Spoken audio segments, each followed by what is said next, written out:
Excise police స్టేషన్కి పోయి excise police వాళ్ళు మద్యం పట్టుకున్నారు. మన వారికి సంబంధించిన 30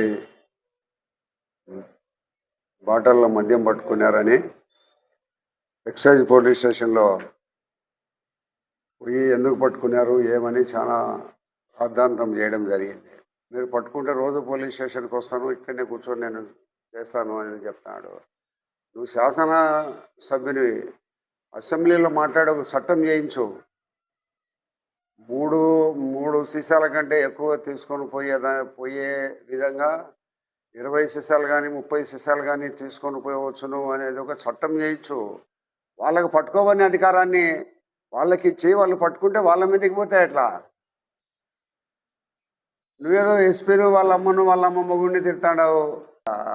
ఒకరికి నీతులు చెప్పేటప్పుడు మనం ఎంతవరకు నీతివంతంగా ఉండాలనేది ఆలోచించాలా. నువ్వు నీతివంతునివైతే నువ్వు వాళ్ళకు చెప్పాలా. నువ్వు అవినీతిలో విచ్చలవిడిగా మునిగి తేలుతా ఉన్నావు. అటువంటి అవినీతిలో మునిగి తేలుతా ఉండు. ఎక్సైజ్ పోలీసు వాళ్ళ మీద నువ్వు ఏదో అవినీతికి డబ్బులకు పాల్పడుతున్నారంటట. నువ్వు నిరంతరం ఉదయం చేసినప్పటి నుంచి నువ్వు చేసే కార్యక్రమమే అవినీతి కార్యక్రమము. నువ్వు నీతివంతునిగా ఉండి మాట్లాడితే పర్వాలే. నువ్వు ఎస్పీని మాట్లాడతావు, వాళ్ళని ఇళ్ళని మాట్లాడతావు. నువ్వు నీతివంతుని అయితే ఇద్దరిని మాట్లాడాలా. పోలీసు వాళ్ళను వాళ్ళని మాట్లాడతావు, వీళ్ళని మాట్లాడతావు. జగన్మోహన్ రెడ్డి అవినీతి ఎంత విచ్చలవిడిగా జగన్మోహన్ రెడ్డి నువ్వు ఎమ్మెల్యేలు ఎంపీలు మంత్రులు దోచి పారేస్తాడారే.